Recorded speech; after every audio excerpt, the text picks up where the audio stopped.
หน้าผาอันสูงชันและด้านล่างก็เป็นหุบเหวลึกแต่ว่าถ้าเป็นพวกคนหรือว่าสัตว์บางจำพวกก็สามารถที่จะไต่ลงจากหน้าผาที่ว่านั่นลงไปด้านล่างได้อย่างระมัดระวังแต่ว่าไม่ใช่สำหรับโขลงช้างที่มีไอเดียเป็นจ่าโขลงที่มันกำลังไล่กระทืบชายสองคนที่กำลังวิ่งหนีอย่างสุดฝีตีนจนมาถึงหน้าผาตัดแห่งนี้และยังไม่มีเวลาให้คิดนานทั้งคู่รีบทลาไต่ลงหุบเหวเบื้องล่างอย่างหนีตายหนีจากเงาของพญามัจจุราชด้วยไอเดียวที่ตอนนี้มันและลูกโขลงได้มายืนมองดูพวกเขาอยู่บนยอดผาอย่างทำอะไรไม่ได้ทางลงเบื้องล่างนั้นมันไม่ใช่ทางที่ช้างจะลงไปได้เพราะว่าทั้งโหนเถาวัลย์และบางช่วงก็ต้องคลานปีนป่ายและกระโดดและกว่าจะลงถึงพื้นล่างได้เชิดกับลุงทองก็เหน็ดเหนื่อยแทบจะขาดใจเชิดได้ตะโกนแล้วก็หัวเราะเยาะไอเดียวพญาช้างนาเดียวที่ยังคงยืนดูอยู่ณจุดเดิมเขาพูดกับมันว่าเฮ้ยเก่งจริงก็ตามลงมาสิวะไอเดียวไอไก่เฟ็ดไอพ่อมหาจำเริญเสียงของเชิดก้องสะท้อนขึ้นลงตามสภาพภูมิประเทศแต่ดูเหมือนไอเดียวช้างนาเดียวจะรู้ว่าพวกมนุษย์ในหัวเราะเยาะเย้ยมันแผ่เสียงกลจนาดดังก้องสะท้านสะเทือนราวไพรแห่งเทือกเขาสันกาลาคีรีพร้อมกันนั้นมันก็หันหลังพาทีมงานหรือว่าลูกสมุนของมันย้อนกลับเข้าไปในไพรกว้างแล้วก็หายลับไปในที่สุดและเรื่องของเรื่องก็คือว่าลุงทองกับเชิดได้ออกตามรอยวัวแดงลงฝูงตัวหนึ่งทั้งคู่นั้นแต่ก้มๆเงยๆตามโดยไม่ได้รู้ตัวเลยว่าตอนนั้นได้พลัดเข้าไปย้อนไปอยู่ในโรงช้างอย่างไม่รู้ตัวเหมือนกับโดนผีป่าชักนำและบังตาแต่พอรู้ตัวอีกทีก็อยู่ที่ข้างเท้าของไอเดี่ยวซะแล้วเพราะว่าลุงทองนั่นแหละที่ดันเอ็นตัวไปนั่งพิงขาของไอเดี่ยวโดยคิดว่าขาของมันนั้นเป็นต้นไม้ทีนี้ป่าทั้งป่าก็เลยแตกกระจายตอนแรกไอเดียวมันก็สะดุ้งตกใจที่จู่ๆคนก็มานั่งพิงขาของมันส่วนคนเองก็ตกใจที่ไปนั่งพิงช้างป่าแล้วก็ดันเป็นจ่าโขลงซะด้วยลุงทองและเชิดเองก็ยังงงไม่หายว่าทำไมแกถึงได้หูตาฝ้าฟางเป็นไปได้ถึงเพียงนี้ทั้งที่แกกับเชิดเองก็เป็นคนมีวิชาอาคมพอตัวแต่ว่าทุกอย่างมันมีจุดบอดจุดดับนี่ดีที่แกกับเชิดนั้นรอดมาได้อย่างถ้าไม่เรียกว่าปาฏิหาริย์ก็ไม่รู้ว่าจะเรียกว่าอะไรแล้วและทั้งสองคนนั่นก็คิดว่าคงจะเป็นเพราะเมตตาบารมีของพระธุดงค์ผู้เฒ่าที่เขาสองคนได้เจอในไพรลึกเมื่อ2 ปีมาแล้วท่านได้เมตตาเป่ากระหม่อมแล้วก็ลงเลขยันให้บนหัวของทั้งคู่นั่นแหละก็เลยรอดมาได้เพราะว่าครูบายันตรัสหรือพระธุดงค์เฒ่ารูปนั้นท่านเคยบอกไว้แบบนั้นว่ายันที่ทำให้นั้นเป็นยันแกล้วกล้าทีนี้ปัญหาใหญ่ก็ได้เกิดขึ้นแล้วเพราะว่าต้องหาทางออกจากก้นเหวแห่งนี้ให้ได้ซึ่งไม่ใช่เรื่องง่ายอย่างที่คิดแน่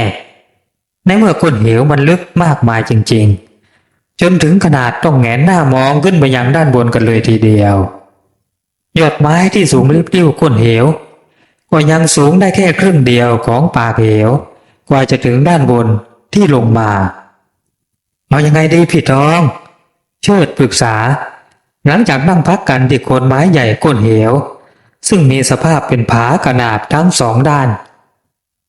มันห่างกันราวๆ20 เมตรในบางช่วงก็แคบกว่านั้นและที่แปลกก็คือไม่มีลำห้วย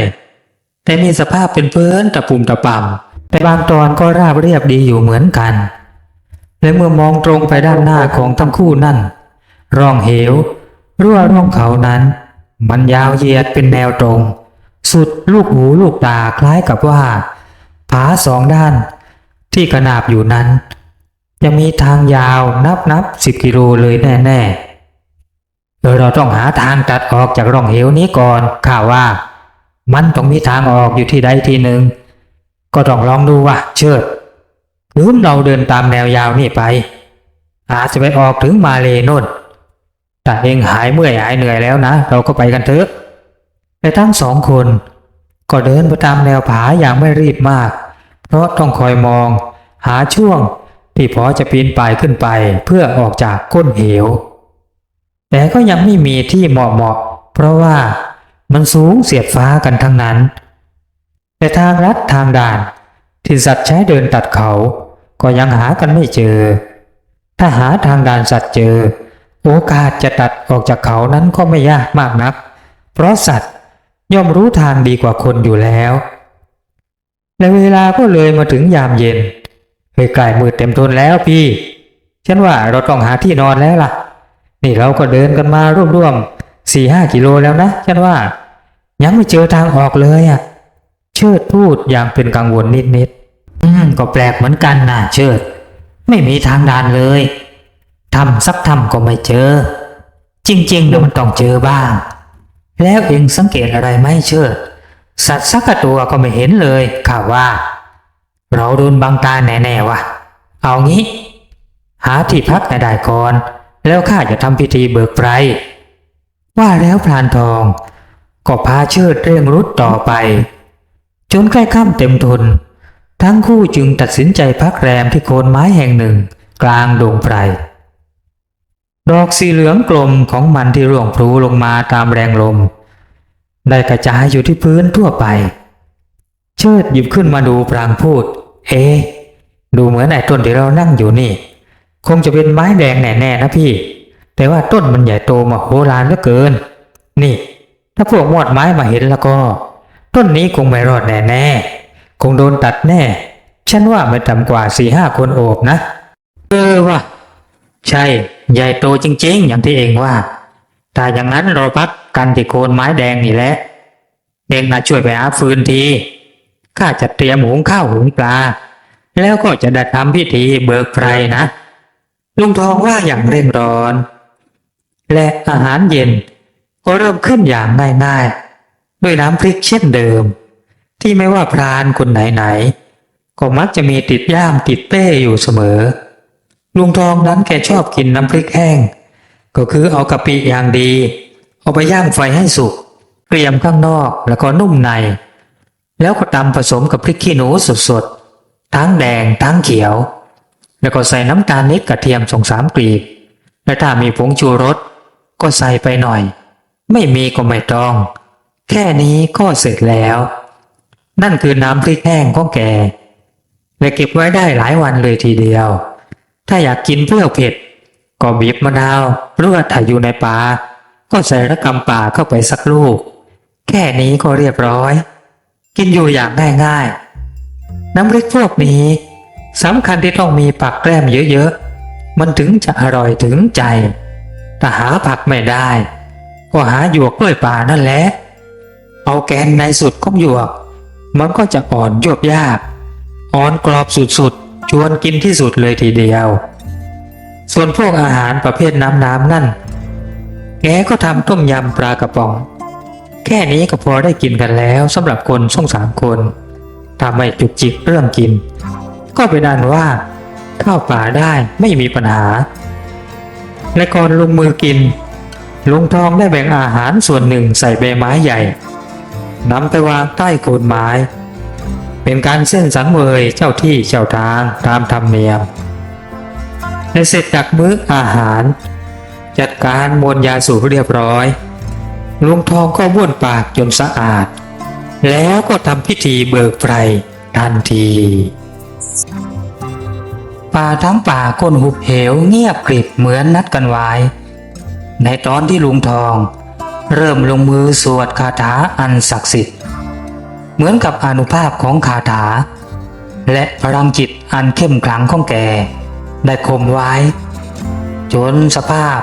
ป่าและสรรพสัตว์ต่างๆแม้แต่พวกจักจั่นเรไร ต่างก็เงียบฉี่เชิดขนลุกเกลียวและเขาก็รู้สึกว่ากำลังโดนจ้องมองโดยสิ่งใดสิ่งหนึ่งเขาเหลียวมองไปรอบๆอย่างระวังตัวเต็มที่ในขณะที่ปืนลูกซองในมือก็พร้อมที่จะระเบิดกระสุนออกไปหากมีอะไรที่ไม่ชอบมาพากลเกิดขึ้นกองไฟที่ก่อไว้เริ่มลุกโชนเรื่อยๆจากขอนไม้ใหญ่ที่นำมาสุมไว้พอลุงทองสวดจบแกก็ตวาดว่าเพียงเสียงร้องอิ่วยาวก็ดังขึ้นทันทีในเหวลึกจนเชิดสะดุ้งเล็กน้อยแต่หลังจากเสียงนั้นได้สิ้นสุดลงแล้วทุกอย่างก็เงียบกริบเฮ้ยมันจะร้องทำไมว่าเมื่อกี้นะลุงทองบ่นพึมและเชิดก็ว่าก็คงจะเป็นเสียงผีระดับล่างใช่ไหมพี่มันคงจะผวานะด้วยอำนาจมนต์ที่พี่สวดว่าแต่ว่าพอจะรู้วิธีออกจากก้นเหวนี่ได้หรือยังล่ะพี่ยังไงนะข้าก็ไม่ให้เองต้องกินข้าวลิงดอกนะแกพูดพร้อมกับหัวเราะและแค่ราวๆ2 ทุ่มป่าทั้งป่าก็ดูมืดทะมึนเพิ่มความน่ากลัวยิ่งนักทั้งคู่เริ่มมองเห็นดวงไฟสีเขียวๆเรืองๆมันได้ลอยออกมาจากดวงไม้แห่งหนึ่งที่อยู่ไม่ไกลนักดวงไฟเหล่านั้นลอยเกาะกลุ่มกันไปทางด้านทิศตรงกันข้ามกับที่2 คนพักอยู่เฮ้ยนี่มันพรายว่านป่านะเชิดอุทานลุงทองพยักหน้าใช่ว่าพรายว่านป่าแต่บางคนก็เรียกว่าว่านกระสือยังไงล่ะมันออกหากินแล้วนะเรา2 คนโชคดีนะที่มาอยู่ในหุบเหวนี่แล้วก็ได้เห็นพวกมันไม่ใช่ง่ายๆนะเว้ยที่จะได้เห็นข้าว่าอีกนานล่ะกว่าพวกพรานอื่นๆจะได้เห็นนะไม่ใช่พบเจอกันง่ายๆข้าว่าในป่าข้างบนโน้นคงไม่มีนะ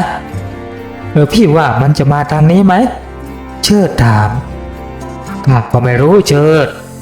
แต่ถ้าให้เดานะข้าเดาว่าคงไม่มานะถึงมาก็เข้าถึงตัวเราไม่ได้อีกในรัศมี30 วานี่ข้าลงอาคมไว้หมดแล้วเองสบายใจได้เลยลุงทองบอกอย่างมั่นใจในวิชาของตนและพรางก็อ้าปากหาวแล้วแกก็ขอตัวนอนก่อนแกขดตัวลงอย่างง่ายๆในซอกรากหรือว่าภูพรของต้นไม้แดงและแกก็ดึงเอาผ้าขาวม้าที่คาดหัวเอามาคลุมตัวก่อนจะใช้เป้หนุนหัวและไม่นานแกก็หลับไปอย่างง่ายๆแล้วก็กรนออกมาเบาๆท่าทางคงจะไม่ค่อยสบายตัวเท่าไหร่นักส่วนเชิดนั้นยังไม่นอนเขายังไม่รู้สึกง่วงในปากของเขายังคงเคี้ยวใบกระท่อมอยู่หยับๆเขาเพิ่งหัดกินใบกระท่อมได้ไม่นานเขาเพิ่งเคี้ยวกินวันละ3-4 ใบแทนการสูบใบจากหรือว่าบุหรี่เพราะว่าเชิดได้เลิกสูบบุหรี่ได้หลายปีแล้วเวลาได้ล่วงเลยจนมาถึงราวๆ4 ทุ่มแสงเขียวเรืองจากปลายน้ำบนหน้าปัดนาฬิกาของเขาที่ส่องพราวทำให้เห็นเวลาได้อย่างชัดเจนเชิดเริ่มพนมมือนั่งขัดสมาธิแล้วก็เริ่มสวดคาถายอดพระกันไตรปิฎกเขากล่าวว่าถ้าสวดเสร็จแล้วก็จะนั่งสมาธิต่อเลยทีเดียวเพราะว่าบรรยากาศที่เงียบเชียบทำให้เขาอยากนั่งสมาธิขึ้นมาอย่างกระทันหันเหมือนกับมีอะไรดลใจหรือว่าชักนำบทสวดยอดพระกันไตรปิฎกดำเนินไปเรื่อยๆอย่างไพเราะเบาๆจนเมื่อสวดใกล้จะจบจนถึงคำว่านะโมพุทธายะนะอากตินิสรณะอารัปขุทังหูของเขาก็แววเสียงว่าสาธุสาธุสาธุเสียงนั้นดังให้ได้ยินและนั่นมันก็เป็นเสียงของสตรีชัดๆเชิดคุมสติโดยไม่ลืมตาขึ้นดูเขาเข้าสมาธิต่อทันทีอย่างพยายามประคองอารมณ์ให้ตั้งมั่น และรอบๆตัวเขาอย่างนี้ก็เงียบกริบมีเพียงเสียงกลนเบาๆของลุงทองเท่านั้นจนในที่สุดเชิดก็เข้าสู่ภวังค์อันล้ำลึกและเขาก็รู้สึกว่าได้เห็นสตรีนางหนึ่งซึ่งสวยงามมากเธออยู่ในชุดแปลกๆคล้ายกับว่านุ่งผ้าถุงแต่ลักษณะคล้ายๆโจงกระเบนและผ้านั่นก็มีสีแดงหมดส่วนท่อนบนของเธอนั้นไม่ได้สวมเสื้อแต่ว่ามีสายสร้อยสังวาลเส้นแบนใหญ่2 เส้นไขว้กันมันได้พาดจากบ่าลงมาปิดบังปทุมฐานทั้งสองข้างของเธอไว้สตรีนางนั้นนั่งอยู่บนเถาวัลย์ขนาดเท่ากับแขนผู้ใหญ่และกำลังแกว่งไกวเถาวัลย์เล่นอย่างสนุกสนานสบายอารมณ์เธอได้จ้องมองเขาอยู่นานแล้วก็พูดขึ้นมาว่าท่านสวดบทยอดพระคันไตรปิฎกได้ด้วยนับว่าท่านเป็นพรานคนแรกที่ข้าได้เห็นว่าสวดมนต์บทนี้นะส่วนมากพวกพรานที่เข้ามาในป่า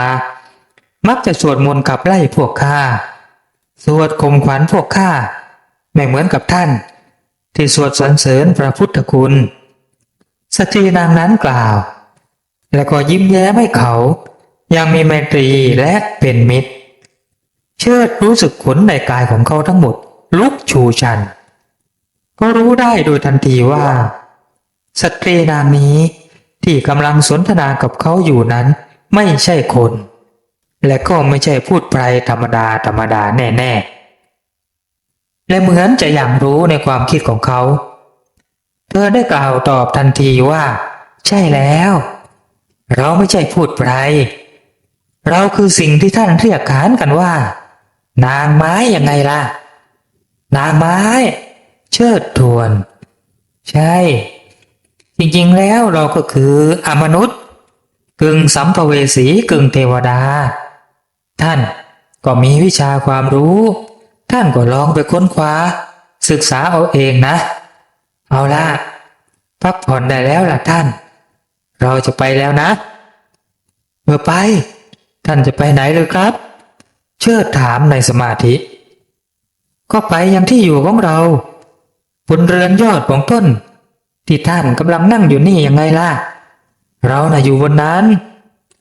เธอพูดพร้อมกับยิ้มให้เขาแล้วก็หายแวบไปซะเฉยเชิดสะดุ้งจากสมาธิของเขาแตกซ่านเขานั่งนิ่งแล้วก็สงบใจอยู่ครู่หนึ่งก่อนที่จะแผ่เมตตาให้กับเราสรรพสัตว์แล้วก็ถอนออกจากสมาธิทีละขั้นก็คือค่อยๆถอยออกมาก่อนจะลุกขึ้นยืนแล้วก็เพ่งมองไปยังเรือนยอดของต้นไม้แดงใหญ่พลางรำพึงในใจว่าโอ้แม่นางไม้แดงท่านช่างสวยน่ารักมากข้าไม่เคยเห็นสตรีนางใดจะสวยเทียมท่านเลยแม้แต่คนเดียวและเท่าที่ผ่านมาในชีวิตของฉันท่านน่ะสวยที่สุดเลยเขาพูดในใจแล้วค่อยๆล้มตัวลงนอนข้างๆลุงทองโดยหารู้ไหมว่า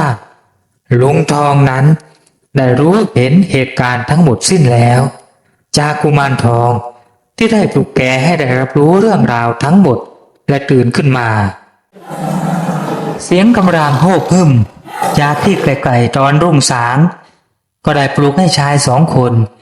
รีบตื่นขึ้นมาอย่างตกใจเฮ้ยเสียงเสือนี่วะลุงทองรำพึงพลางพูดต่อ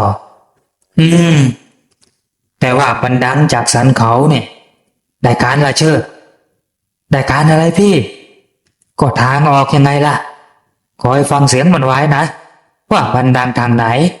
แล้วมันจะดังอีกเมื่อไรถ้ามันดังกระชั้นขึ้นเรื่อยๆก็แสดงว่าอาจจะมีทางด่านอยู่แถวนั่นบางทีเราอาจจะมีทางไปโดยไม่ต้องปีนเขากันลุงทองบอกแล้วก็เลยพากันตื่นขึ้นมาหุงข้าวหุงปลาเพราะว่าเวลานั้นคาบลูกคาบดอกจะนอนต่อก็ไม่ได้ถึงนอนก็ไม่เต็มที่เพราะว่าเวลาก็ราวตี 5แล้วจนเมื่อฟ้าเริ่มเปิดขึ้นเรื่อยๆมองเห็นลายมือใหญ่ทั้งคู่ จึงได้เตรียมตัวออกเดินทางอีกครั้งเพราะนั่งรอฟังเสียงของเสือก็ไม่ได้ยินอีกเลยผิดกับที่คาดการณ์กันไว้และทันใดนั่นเองก่อนที่สองคนจะได้เริ่มขยับตัวออกเดินทางเสียงของสิ่งแปลกบางอย่างก็เกิดขึ้นมันได้ดังเหนือหัวของทั้งสองคนเสียงนั้นดังมาทางด้านหน้าผาอีกฝั่งและที่ตรงนั้นก็กลับมีเศษดินเศษหินมันได้ตกร่วงพลูลงมาเป็นสายแล้วก็กลับมีเสียงคล้ายๆกับเสียงกระพือปีกพยุงตัวขึ้นอย่างถนัดชัดเจนและอย่างไม่ต้องให้สัญญาณลุงทองและเชิดก็รีบพาตัวเองเข้าแอบริมลำต้นไม้แดงทันทีพร้อมกับค่อยๆแนบศีรษะหันมองไปยังต้นเสียงอย่างระวังตัวเต็มที่ลุงทองนั้นนั่งคุกเข่าอยู่ในท่าเตรียมยิงส่วนเชิดอยู่ในท่ายืนปืนในมือพร้อมที่จะปล่อยกระสุนออกไปได้ภายใน3 วินาทีและเจ้าของเสียงกระพือปีกก็ค่อยๆปรากฏตัวให้เห็นอย่างถนัดชัดเจนท่ามกลางแสงแรกของอรุณ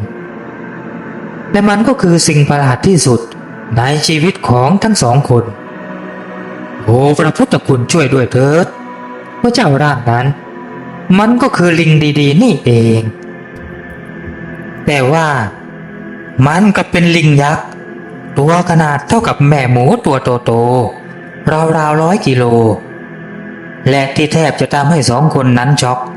ก็คือมันมีปีกเหมือนกับนกหรือว่าค้างคาวประมาณนั้น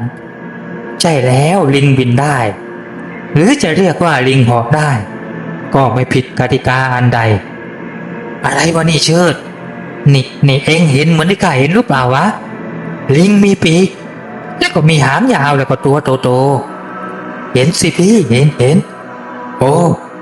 ในรูปเขานี่มีอะไรพิสดารหลายๆอย่างเลยทีเดียวนะพี่เราเอายังไงกันดีสอยมันลงมาไหมสอยมันเลยมันยังไม่เห็นเรานะเฮ้ยใจเย็นๆไว้เชิดก่อนอื่นนะเองมั่นใจหรือว่าลูกปืนนะจะเอามันอยู่ถ้าถามข้าว่าถ้าไม่เข้าจุดตายคงยากและมันก็มีปีกด้วยนะคงจะไวน่าดูเราน่ะต้องมีปืนไรเฟิลเท่านั้นแต่นี่เรามีแต่ลูกซอง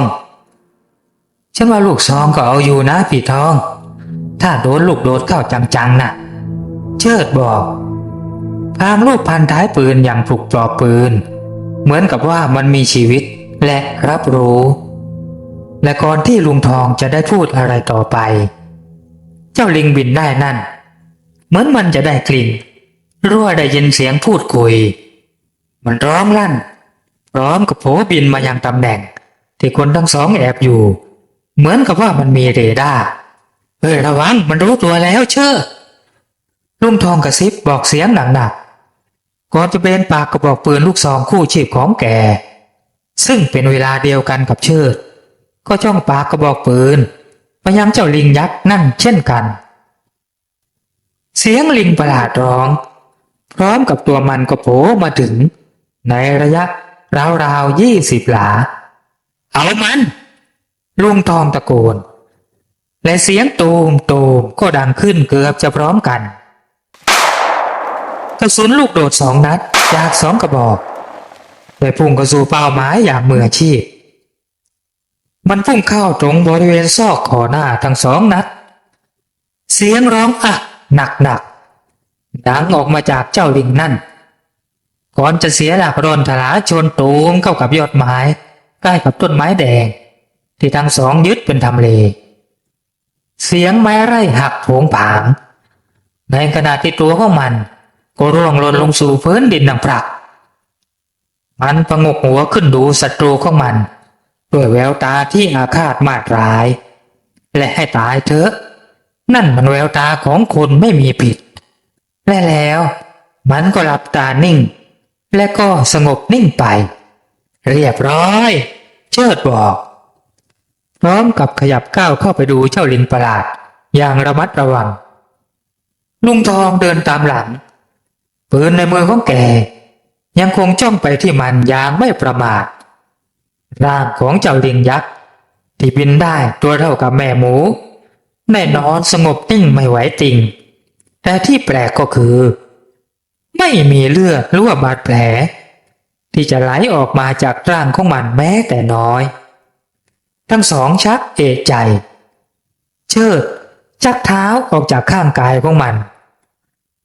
ก็เห็นหางของมันเริ่มกระดิกไปมาและก่อนที่เขาจะเหนี่ยวไกยิงเข้าไปใหม่เสียงเป่าลมดังพรวดก็ออกมาจากปากของเจ้าลิงประหลาดที่เขาคิดว่ามันตายไปแล้วและลมที่มันเป่าออกมานั่นได้กลับเป็นกลุ่มควันหนาก้อนใหญ่และได้บดบังตัวมันจนมืดสนิทและเมื่อเวลาผ่านไปราวๆนาทีเมื่อกลุ่มควันหนานั่นได้จางลง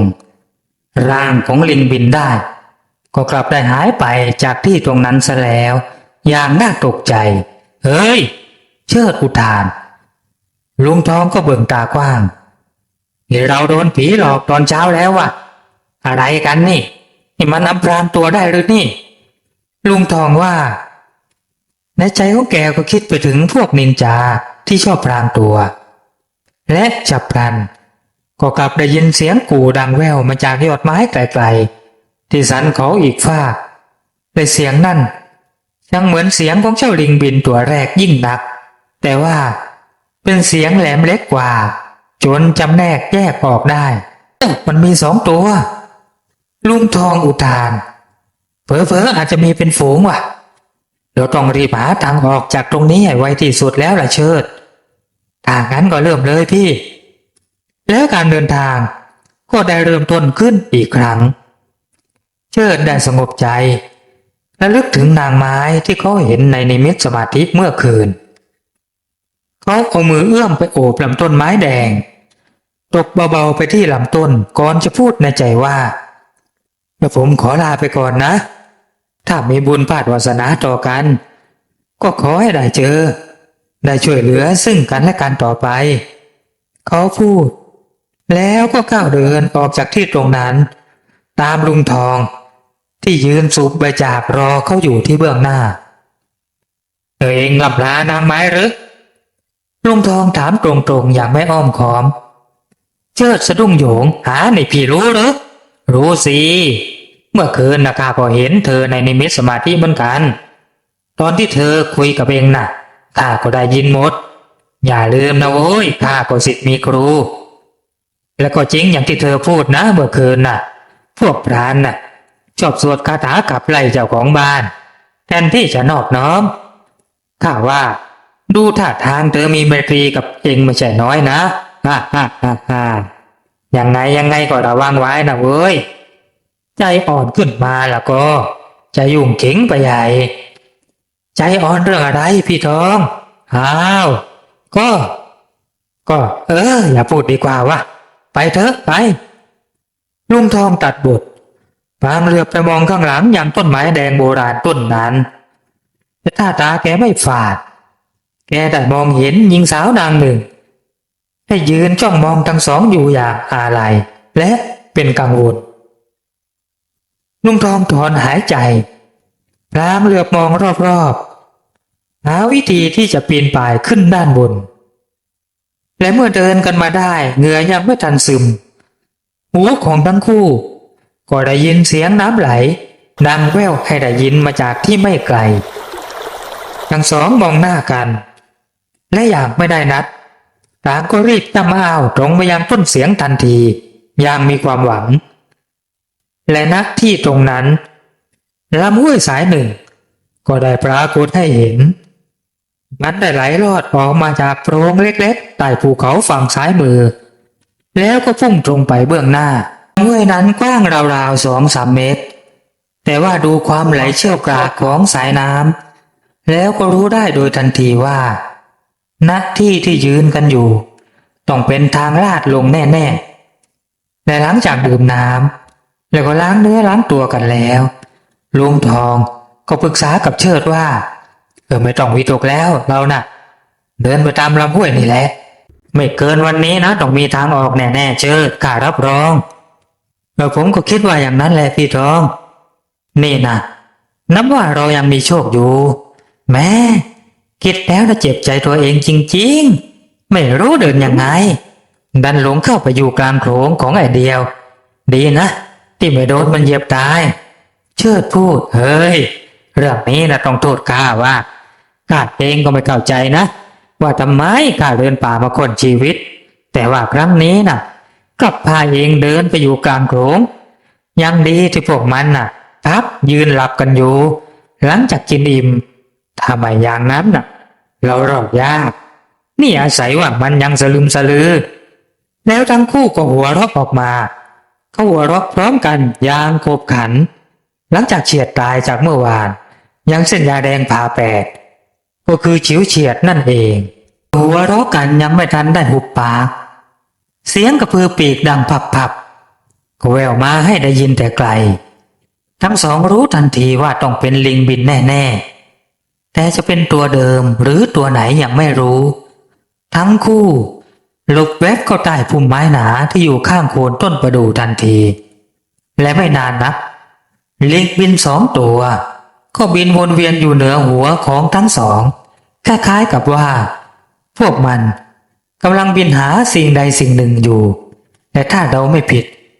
ก็ต้องบินวนหาพวกคนสองคนนั่นแหละ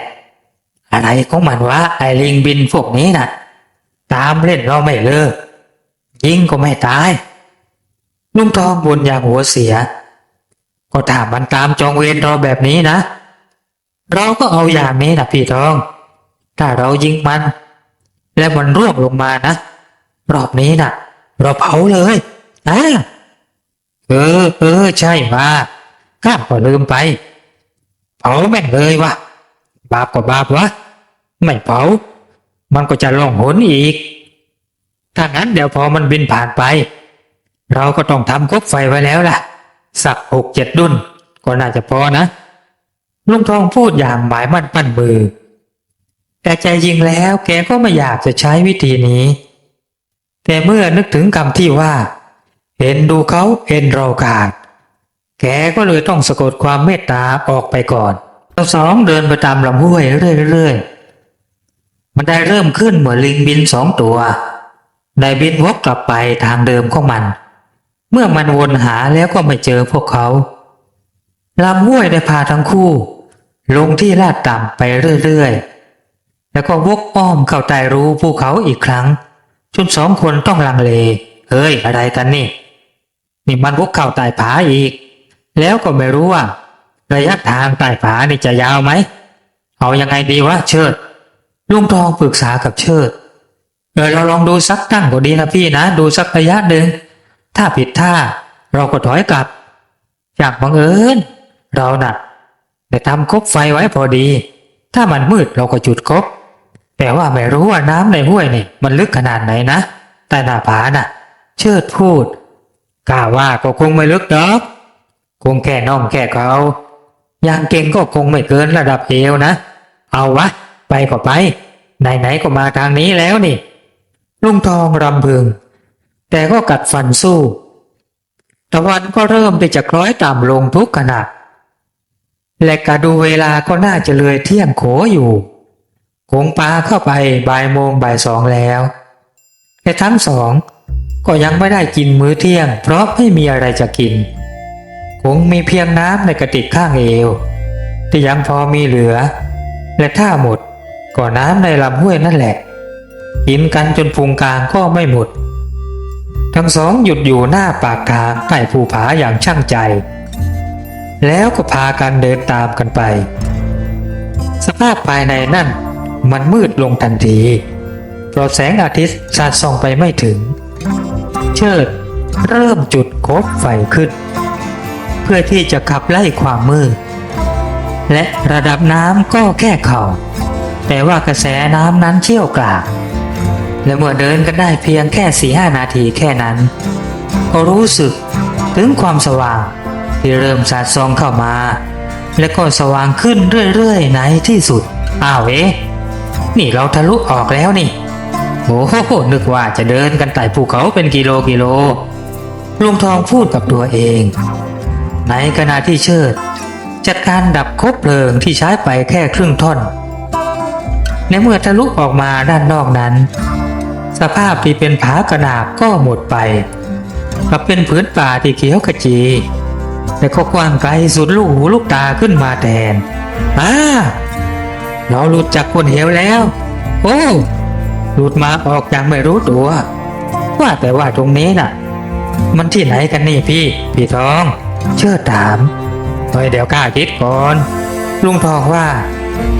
แล้วก็แงนหน้ามองไปรอบๆเพื่อที่จะจับสังเกตวัตถุต่างๆและลักษณะของภูเขาแกนิ่งอยู่อึดใจแล้วก็พูดออกมาเสียงต่ำๆหุบกระสือ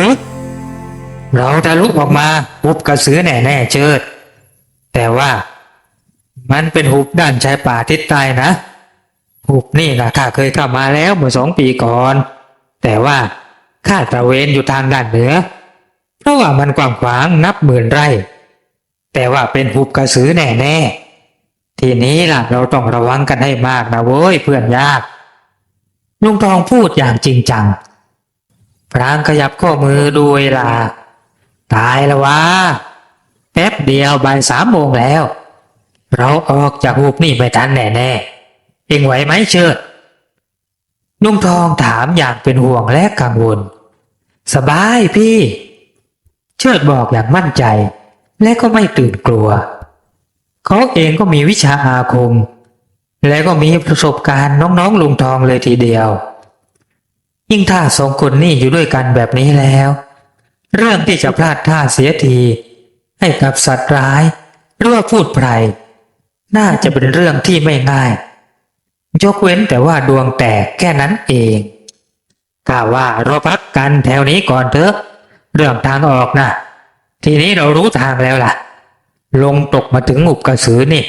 แต่ว่าพรุ่งนี้เราต้องตัดผ่ากลางของหุบตรงไปยังทางเหนือที่ข้าเคยตระเวนจากนั้นน่ะก็จะมีทางไปบ้านเราได้หลายทางแต่ว่าคืนนี้ทางที่ดีต้องทำห้ามนอนกันแล้วเชื่อเลยนอกจากจะปลอดภัยจากพวกอย่างว่าแล้วนะเหมาะไม่แน่นะมันจะได้เสบียงไว้กินกันหลายวันลุงทองบอกและเชิดก็ไม่ถามแกที่แกพูดว่าพวกอย่างว่าเพราะแกคงจะหมายถึงพวกที่ไม่ใช่คนนั่นเองในเย็นวันนั้นห้างสำหรับ2 คนนั่งได้อย่างสบายๆก็เสร็จก่อนฟ้ามืดแต่ที่เสร็จช้ากันเพราะว่าได้ทำหลังคาหนามไว้ด้วยตามคำบอกของลุงทองเพราะในหุบนี่เป็นดงของพวกกระสือซึ่งได้ออกมาจากพืชชนิดหนึ่งเรียกว่าว่านกระสือซึ่งพวกมันนั้นจะขึ้นกันอยู่เป็นดงว่านพวกนี้พอตกกลางคืนก็จะแสดงศักดา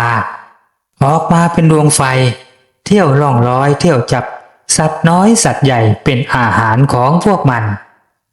และมันก็สามารถที่จะจำแรงแปลงกายเป็นมนุษย์ได้อีกด้วยซึ่งครูบาอาจารย์ท่านได้บอกว่าพวกมันนั้นได้เกิดจากแร่ประหลอดชนิดหนึ่งที่สมบูรณ์มากๆจนเกิดเป็นพลังงานพิเศษในทางสายดำนั่นเองพี่ทองไอ้ว่านกระสือนี่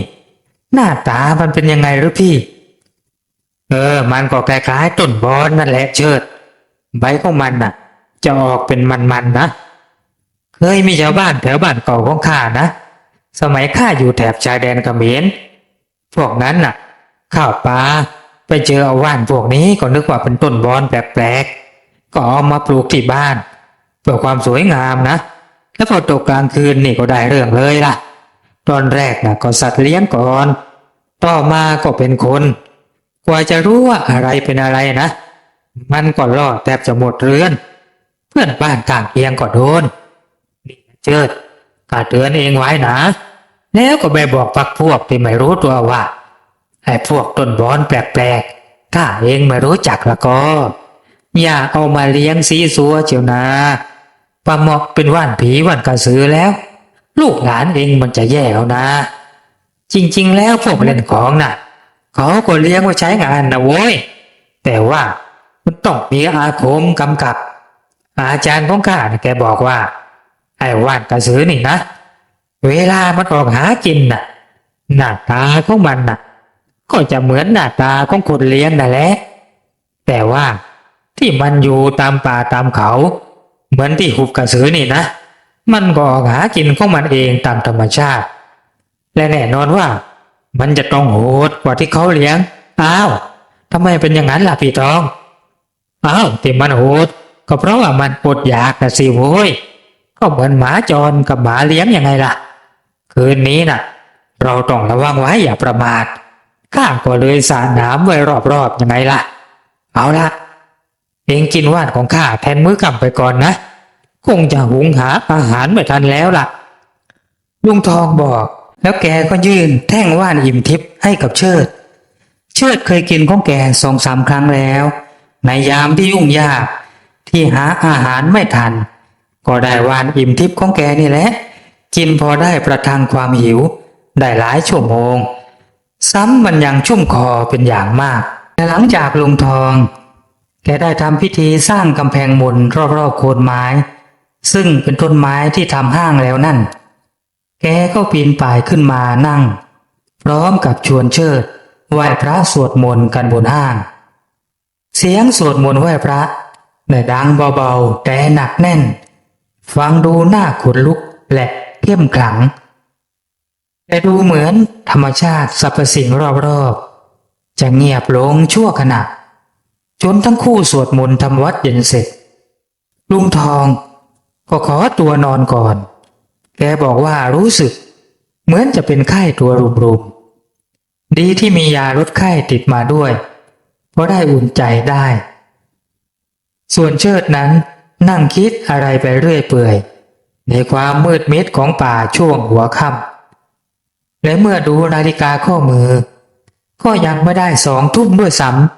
ำมีเสียงเหยียบย่ำใบไม้แกรกๆตรงโน้นบ้างตรงนี้บ้างพอตั้งใจฟังเสียงนั้นก็หยุดพอไม่สนใจ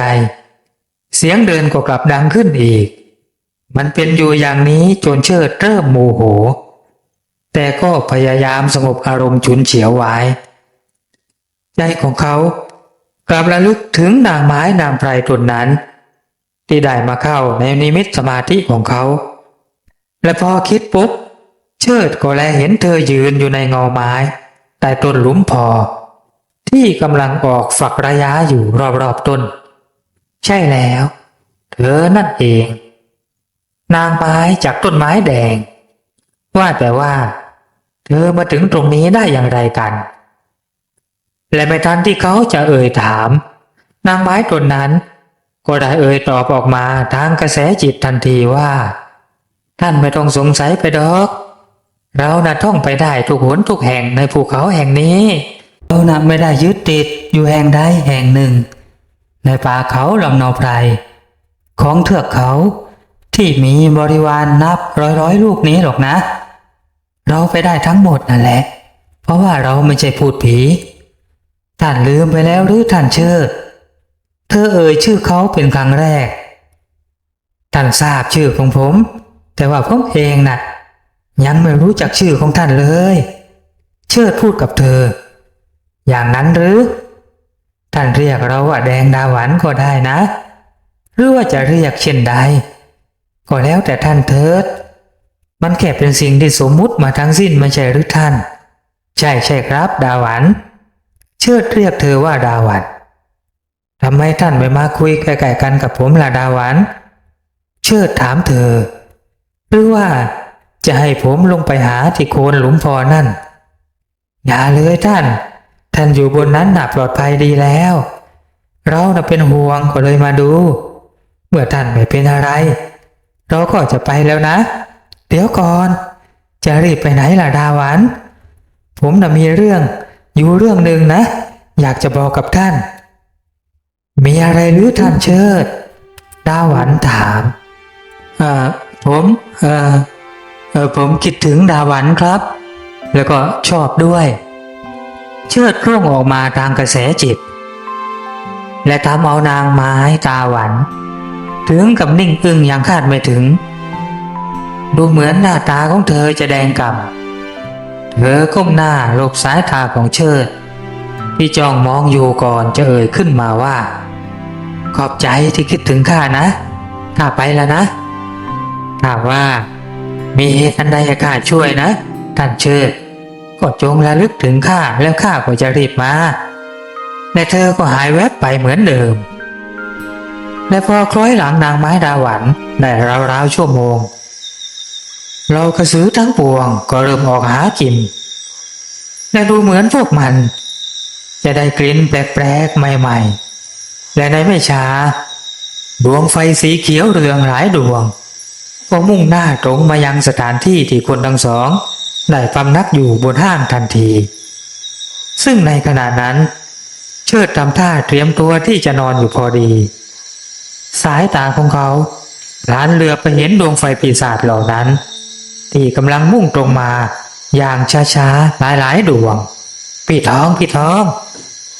เชิดสะกิดปลุกลุงทองที่กำลังนอนอยู่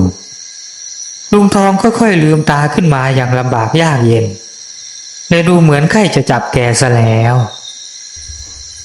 ไอ้พวกกระสือมากันแล้วหรือเชิดลุงทองถามอย่างเดาเหตุการณ์ออกแกพูดเสียงแหบเครือว่าอย่าห่วงมันเข้ามาไม่ได้แน่หรือว่าถ้าเข้ามาได้นะแกก็ใช้วิชาจัดการเลยกล้าเชื่อมือแกนะถ้าไม่ไหวคืนนี้นะไข้ขึ้นแล้วไม่ไหวจริงๆแกพูดแล้วก็หลับตาลงอย่างระโหยโดยแรงแล้วก็หลับไปเหมือนเดิมในที่สุดเชิดเม้นริมฝีปากอย่างขบคิดและในที่สุดเขาก็ตัดสินใจระลึกถึงดาหวันนางไม้แสนสวยที่เพิ่งจากไปเขาอยากจะลองดูว่าที่หลอนบอกให้ระลึกถึงแล้วจะมานั้นมันจริงแท้แค่ไหนและขณะจิตนั่นเองแค่เขาระลึกถึงไม่กี่อึดใจร่างของดาหวันก็ปรากฏยืนอยู่ใต้ต้นประดู่ทันทีและเธอก็กำลังจ้องมองไปที่ดวงไฟเหล่านั้นที่เข้ามาใกล้เรื่อยๆดาหวันยกมือขึ้นโบกไปข้างหน้าพร้อมกับพูดเสียงราบเรียบออกมาว่าหยุดเสียงที่ราบเรียบแต่ทรงพลังและก็มีอำนาจได้สะกดพวกว่านผีเหล่านั้น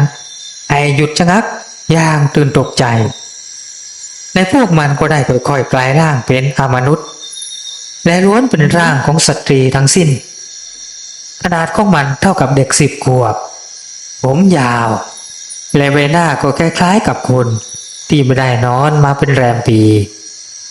ในบัดนี้พวกมันต่างก็ตกตะลึงกับเสียงตวาดอันทรงพลังนั่นเจ้าตัวที่มีท่าทางเป็นหัวหน้าร้องคำรามออกมาอย่างดื้อดึง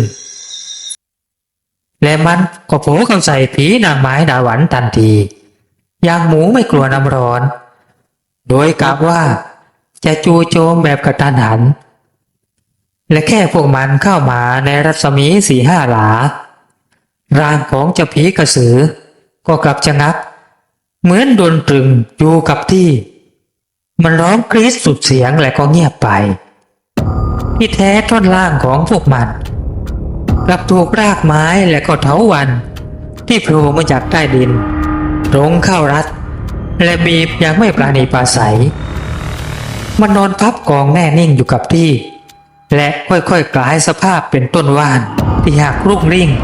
ยังไม่น่าเชื่อสายตาและเจ้าว่านกระสือตัวอื่นๆต่างก็แตกฮือลอยหนีทันทีอย่างรวดเร็วพวกมันตรงกลับไปยังถิ่นที่อยู่ของมันและคงจะเข็ดลาบไปอีกนานทีเดียวดาหวันหันมายิ้มน้อยๆให้กับเชิดและนี่ก็นับว่าเป็นยิ้มแรกของนางไม้ที่แสนจะสวยงามที่ต้องมาจุติในสภาวะกึ่งเทพกึ่งสัมภเวสีและรอวันที่จะพ้นกรรมได้ไปจุติณภพภูมิใหม่ที่จะดีขึ้นหรือว่าเลวลงก็อยู่ที่ตัวของเธอเองนั่นเองที่เป็นคนลิขิตขอบคุณเธอมากนะแม่ดาหวันเชิดเรียกชื่อของเธอพลางชำเลืองไปที่ลุงทองก็เห็นแกกำลังนอนขดตัวหลับอย่างไม่ได้สติเขาเอามือไปหยิบผ้าขาวม้าคลุมห่มให้กับแกก่อนที่จะลุกขึ้นก้าวยาวๆตรงเข้าไปหาดาหวันที่ยังคงยืนอยู่ที่โคนต้นหลุมพอใหญ่และก็เช่นเดิมสร้อยสังวาล2 เส้น ที่พาดปิดปทุมฐานของเธอไม่อาจที่จะปิดบังความสวยงามได้ทั้งหมดเชิดถึงกับตะลึงลานในความงดงามนั้นดุจภาพวาดจากจิตรกรเอกใจของเขาร่องลอยจนไม่รู้ตัวเลยว่าเขาได้สวมกอดเธอก่อนหรือว่าเธอได้สวมกอดเขาก่อนและก่อนที่เขาและเธอจะรู้ตัวสติสัมปชัญญะทั้งหมดของคนและนางไม้ก็ดำดิ่งลงในห้วงความปรารถนาอันเร่าร้อนและด้วยอำนาจดำกฤษณาอันลึกลับนั่นก็พลันบังเกิดพายุขึ้นในใจในอารมณ์ของทั้งคู่และเมื่อมันได้พัดและผ่านไปจนจบสิ้นในเวลาอันเนิ่นนานทั้งคู่ก็ได้พระจากกันอย่างรู้สึกตัว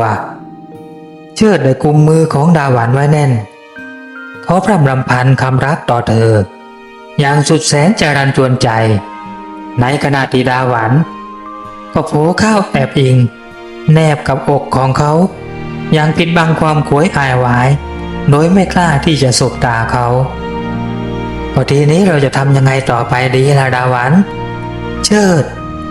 เลยออกมาเป็นคำแรกอย่างสับสนและงุนงงถึงความเปลี่ยนแปลงครั้งนี้แต่ยังตัดสินใจไม่ถูกดาหวันได้ประจากอ้อมอกของเขาเธอจ้องหน้าของเชิดแล้วก็กล่าวว่าตอนนี้น่ะข้าได้ตกเป็นเมียของท่านแล้วนะทุกอย่างก็สุดแท้แต่ท่านจะว่าเถิดเอาเถอะหน้าดาหวันเรามาช่วยกันคิดเรื่องแรกนะผมอยากให้คุณไปกับผมด้วยในฐานะภรรยาคุณทำได้ไหมดาหวันชะงักอย่างตกใจและครุ่นคิดนางไม้สาวกล่าวว่าท่านคิดดีแล้วหรือท่านเชิดที่จะอยู่ร่วมกันฉันผัวเมียกับเราผู้มิใช่คนและเราก็ไม่ใช่ผีผมนำไปต้องคิดอะไรหรอกดาหวันผมรักคุณและนี่ก็คือคำตอบทั้งมวลความรักน่ะไม่ได้แบ่งแยกว่าคุณและผมเป็นใครและมันก็เป็นรักครั้งที่สองของผมหลังจากครั้งแรกน่ะมันได้ตายดับไปแล้วกับสาวน้อยนางหนึ่งในเมืองลับแลที่ผมได้พลัดหลงเข้าไปและก็ไม่ได้กลับไปอีกเลยครั้งนี้น่ะคงจะเป็นรักครั้งสุดท้ายของผมและผมก็จะรักษามันไว้ให้ดีที่สุดนะจ๊ะที่รักเชิญได้กล่าวขึ้นอย่างหนักแน่นพรางโอบกอดดาหวันไว้อย่างแสนรักและหลงไหลทั้งคู่ได้พรอดรักกันจนดึกดื่นก่อนที่ดาหวันจะลากลับไปได้บอกกับเขาว่าจะมาหาอีกรุ่งสางอากาศที่หนาวอย่าเยือกมาตลอดคืนทำให้บรรยากาศในป่าตกอยู่ในความเงียบกริบไม่มีสัตว์ตัวใดตื่นมาขับกล่อมบรรเลงไพรจวบจนเกือบจะ6 โมงเช้านู่นแหละถึงพอจะได้ยินเสียงนกเสียงไก่ป่าบ้างลุงทองได้ตื่นขึ้นแล้วแล้วก็หายจากการจับไข้เมื่อคืนคงจะเป็นเพราะว่าฤทธิ์ยาแล้วก็ได้นอนพักเต็มที่ตั้งแต่หัวค่ำแกหันไปปลุกเชิดที่ยังคงนอนอยู่อย่างแปลกใจเพราะว่าปกติแล้วเชิดจะตื่นตั้งแต่เช้ามืดเฮ้ยเชิดตื่นได้แล้ววะฮะเช้าแล้วหรือพี่จะสว่างแล้วเองไม่สบายหรือเปล่าเนี่ยถึงตื่นสายปกติเองตื่นก่อนข้าซะอีกนะอ๋อผมเพิ่งเข้านอนน่ะเพิ่งนอนได้ไม่นานเองพี่ทองฮะมีเหตุการณ์อะไรหรือเมื่อคืนนะถึงได้ไม่นอนเห็นร้ายแรงหรือเปล่าเปล่าพี่เปล่าเอาล่ะเดี๋ยวล้างหน้าล้างตาแล้วนะระหว่างมื้อเช้าเดี๋ยวผมจะเล่าให้ฟังเรื่องมันยาวและก็แปลกอยู่นะพี่เชิดบอกยิ้มอย่างอารมณ์ดีแล้วก็อ้าปากหาวเชิดได้เล่าเรื่องราวทั้งหมดระหว่างเขากับดาหวันให้ลุงทองฟังระหว่างที่กินอาหารเช้าด้วยกันก็คือหน่อไม้ต้มจิ้มเกลือและก็น้ำพริกเผาที่มีติดมานิดหน่อยในย่ามลุงทองนั่งฟังอย่างตั้งใจและก็เป็นกังวลแกพูดขึ้นหลังจากฟังจนจบว่าก็ในเมื่อเรื่องมันเลยเถิดมาถึงป่านนี้นะเองน่ะก็ต้องรับผิดชอบในการกระทำของตัวเองจะมาทำเล่นๆไม่ได้นะโว้ยเพราะนั่นน่ะนางไม้นะโว้ยแกพูดอย่างกังวล ไม่ต้องกังวลไปหรอกพี่ ผมเองน่ะก็ไม่ได้ทำอะไรเล่นๆหรอก ผมรักเธอจริงๆที่ผมปรึกษาพี่ก็คือ อยากจะรู้วิธีว่าทำยังไง ถึงจะเอาเธอไปอยู่ด้วย คือว่าเอาออกจากป่านะอ๋อมันก็ไม่ยากอะไรหรอกแฟนพวกเองน่ะเธอมีอิทธิฤทธิ์สูงไปไหนมาไหนก็ได้ทั้งนั้นเองลืมไปแล้วหรือว่าเธอเองน่ะได้บอกกับแกว่าเธอไม่ใช่ผีแต่ว่าเป็นคล้ายๆกึ่งเทพกึ่งสัมภเวสีดังนั้นเธอย่อมมีฤทธิ์มากแน่นอนเป็นรองแค่เทวดาแค่นั้นแหละเองอย่าห่วงเลยเพียงแต่ว่าเองน่ะต้องมีสัจจะกับของแบบนี้นะแค่นี้ล่ะถ้าเองรักษาสัจจะได้อย่างอื่นก็ไม่มีอะไรต้องกังวลและที่สำคัญนะเองน่ะจะเป็นคนที่มีอายุยืนยาวแน่นอนโดยอิทธิฤทธิ์ของเธอเพราะเธอเป็นกึ่งเทพแต่ว่าถ้าเป็นผีนะเองจะอายุสั้นลุงทองบอกและเมื่อทั้งคู่ได้ออกเดินลอดตัดตรงข้ามหุบกระสือเพื่อที่จะออกไปทางด้านทิศเหนือและระหว่างทางกลางหุบพวกเขาก็ได้เจอกับดงว่านกระสือที่ได้ออกมาอาละวาดเมื่อคืนแต่ว่าโดนกำราบโดยดาหวันซึ่งเมื่อมองเผินๆดงว่านนี้ช่างเหมือนกับดงต้นบอนไม่มีผิดต่างกันแต่ลักษณะผิวใบของมันจะออกมันวาวและเมื่อเข้าไปใกล้ก็ได้กลิ่นขาวคลักคลุ้งโชยออกมาจนสังเกตได้และพวกมันก็กระดิกใบระดิกไปทั้งดงเมื่อคนทั้งสองเข้าไปใกล้ลุงทองชักมีดหมอออกมาแล้วทำท่าจะฟันเข้าที่ต้นว่านเหล่านั้นเชิดรีบยึดมือแกไว้พลางร้องห้ามอย่าเลยพี่ปล่อยพวกเขาอยู่กันตามวิถีของพวกเขาเถอะเรานะอย่าไปมีเวรกับเขาเลยทางใครทางมันปล่อยให้หุบแห่งนี้ได้มีชื่อว่าหุบกระสือต่อไปก็แล้วกันก็แล้วแต่เองว่าอย่างนั้นข้าก็ไม่ขัดเองเอาล่ะเราไปต่อกันเถอะอีกครึ่งทางก็จะถึงฝั่งโน้นแล้วนะแต่เรานะก็จะตัดขึ้นเขาอีกลูกก็จะถึงบ้านเลยก่อนค่ำแน่ๆลุงทองบอกอย่างมั่นใจโดยแกลืมคิดถึงเรื่องเพศภัยอื่นๆเสียสนิทและสิ่งนั้นมันก็กำลังตามมาแล้วเสียงบินพึบพับและเสียงร้องเจี๊ยกที่ดังอยู่เหนือยอดไม้ทางด้านหลังของทั้งสองแต่เสียงก็กระชั้นเข้ามาใกล้เรื่อยๆบอกให้สองคนรู้โดยทันทีว่าเจ้าลิงบินที่หายไป1 วันเต็มๆนั้นได้กลับมาแล้วแต่รอบนี้มันก็มากันเป็นฝูงแต่คงไม่ต่ำกว่า 7-8 ตัวแน่ๆจากสรรพเสียงที่ดังสะเทือนเรือนลั่นที่ยอดไม้และมันก็ใช่จริงๆและบัดนี้พวกมันก็ตามมาทันแล้วและที่อยู่2-3 ตัวได้บินไปดักสกัดด้านหน้าของพวกเขาอีก2 ตัวนั้นได้สกัดด้านหลังและอีก3 ตัวที่เหลือก็กำลังพุ่งลงมาจู่โจมไปยิงเชิดลุงทองได้ตะโกนพลางยิงสวนขึ้นไปยังพวกที่ดิ่งลงมาทันทีเสียงตูมของปืนทั้ง2 กระบอกระเบิดขึ้นเกือบจะพร้อมกันและ2 ตัวแรกที่ทิ้งดิ่งลงมาก็ทะลาร่อนลงกระแทกพื้นดินเสียงดังสนั่น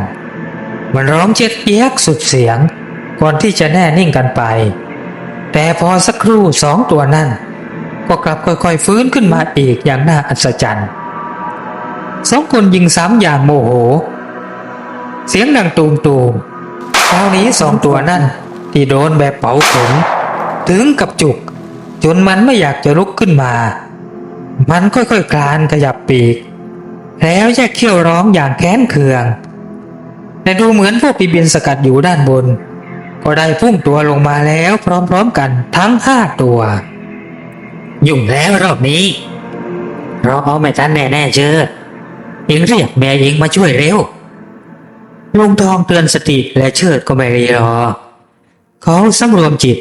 ระลึกถึงดาหวันมาช่วยพี่ด้วยขาดคำเงาร่างของดาหวันก็ปรากฏแวบขึ้นอย่างรวดเร็วผ่านสายฟ้าและอยากไม่ต้องพูดพร่ำทำเพลงนางไม้สาวได้เนรมิตกาย จนสูงเทียมยอดไม้มองดูเหมือนกับยักษ์อโศราดีๆนี่เองเพียงแต่ว่าเธอไม่มีเขี้ยวดาหวันฟาดมือไปยังเหล่าฝูงลิงบินที่บัดนี้ถ้าจะเปรียบเทียบกันก็เหมือนคนกำลังไล่ตบแมลงวันนั่นเองเสียงดังปวดและเสียงร้องเจี๊ยบดังขึ้นซ้ำๆและเจ้า5 ตัวนั่นก็ล่วงพลอยลงมากองรวมอยู่กับ2 ตัวที่กองอยู่ก่อนหน้าอย่างง่าย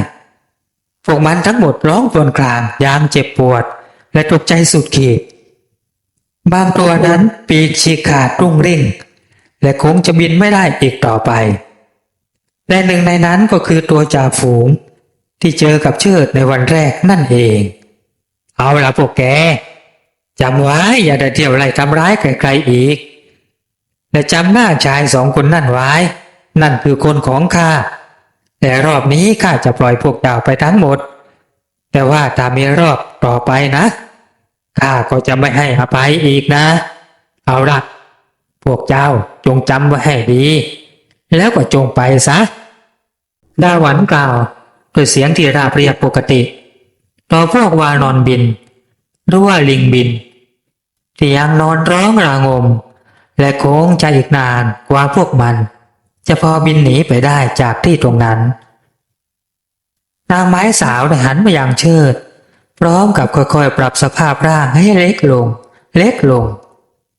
ะได้กุมมือเชิดไว้แล้วก็ชี้มือไปอีกทางพร้อมกับได้บอกกับทั้ง 2ว่าพี่เชิดกับลุงนาถต้องเดินไปอีกทางนะต้องตัดไปอีกทางไม่ใช่ทางเก่าที่ลุงเคยใช้ทางนั้นน่าจะเป็นทางอ้อมจงไปตามทางที่เราบอกแล้วก็จะพ้นจากหุบกระสือนี่แค่ชั่วโมงเดียวไปเถิดจะไม่มีอันตรายใดๆอีกต่อไปจะมีแค่เสือแก่ๆตัวหนึ่งที่เราน่ะได้สั่งให้คอยนำทางต่อพวกท่านโอ้ดาหวันแล้วน้องล่ะเชิดกล่าววันไหนน้องบอกว่าจะอยู่ด้วยกันกับพี่ยังไงล่ะเขากุมมือเธอไว้แน่นอย่างรอคำตอบและกลัวความผิดหวังดาหวันยิ้มให้เขาอย่างสดชื่นพรางบอกกับเชิดว่าดาหวันไปอยู่กับพี่แน่ๆแต่ว่าต้องขอเวลา7 ราตรีในการบำเพ็ญภาวนาเพื่อให้มีบารมีเพียงพอที่จะอยู่กับมนุษย์ได้และก็ไม่ผิดกฎสวรรค์ก็ที่ดาหวันไม่ฆ่าพวกลิงบินก็เพราะเหตุนี้แหละดาหวันน่ะต้องอยู่ในศีลในธรรมตลอดไปนะและนับแต่นี้พี่เองก็ต้องอยู่ในศีลในธรรมด้วยพี่ทำได้ไหมได้พี่ทำได้ทุกอย่างเพื่ออนาคตของเราทั้ง 2เชิดตอบอย่างลิงโลดและเต็มใจถ้าอย่างนั้นนะนับจากนี้อีก7 วัน 7 ราตรีในวันแรม1 ค่ำน้องจะไปหาและก็จะอยู่กับพี่ตลอดไปเธอกล่าวและก็หายแวบไปและลุงทองก็ได้นำพาเชิดกลับบ้านตามทางที่นางไม้ดาหวันชี้บอกและก็จริงอย่างที่เธอว่าแค่ชั่วโมงเดียวก็สามารถที่จะข้ามหุบและหลังจากนั้นก็มีเสือแก่ๆตัวหนึ่งคอยเดินนำทางในระยะไกลตลอดเวลาจนคนทั้ง 2ได้ทะลุออกชายป่าเนินเขาเสือแก่ตัวนั้นถึงได้หายไปอย่างประหลาดและเรื่องนี้ก็ได้ผ่านมาเกือบ5 ปีแล้วตอนนี้ดาหวันก็ได้อยู่กินกับเชิดอย่างมีความสุขที่ไร่ของเขาเชิงพวนเล็กๆติดกับชายป่าเชิดได้ปลูกกาแฟและยางและผลไม้หลายชนิดโดยมีดาหวันเคียงข้างคอยช่วยเขาไม่ห่างกายและที่บ้านของพวกเขานั้นก็ไม่ต้องกังวลว่าจะมีขโมยรั่วโจรเพราะเคยมีคนเข้ามาขโมยผลไม้และบางคนก็เข้ามาเพื่อที่จะปล้นแต่ว่าก็ต้องเป็นหนีจับค่ายกันหลายเดือนเลยทีเดียวก็เพราะว่าเมื่อพวกมันเข้ามานั้นพวกมันก็เห็นเป็นยักษ์สูงใหญ่เทียมยอดไม้ได้ยืนเฝ้าสวนเฝ้าบ้านอยู่แล้วก็จ้องมองพวกมันอย่างแค้นเคืองและแค่นี้พวกนั้นก็เป็นกันป่าราบ แล้วก็ลากไปยันลูกบวชเลยทีเดียว และความรักและความเข้าใจของทั้งคู่ก็จะยังคงอยู่ต่อไปด้วยความอบอุ่นและก็มีความสุขตราบจนวันสิ้นอายุไขของเชิดและเมื่อถึงวันนั้นวิญญาณของเขาจะได้พบเจอกับดาหวันนางไม้เมียรักของเขาอีกหรือไม่บุญและกรรมที่เขาได้กระทำเท่านั้น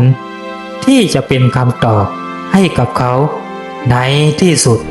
แต่พวกเขาก็หวังกันว่าด้วยการปฏิบัติธรรมร่วมกันตลอดระยะเวลาที่อยู่ด้วยกันนั้นจะได้นำพาให้เขาและเธอได้เจอกันและครองคู่กันตลอดไปทุกภพทุกชาตินับจากนี้ไม่มีที่สิ้นสุดจบบริบูรณ์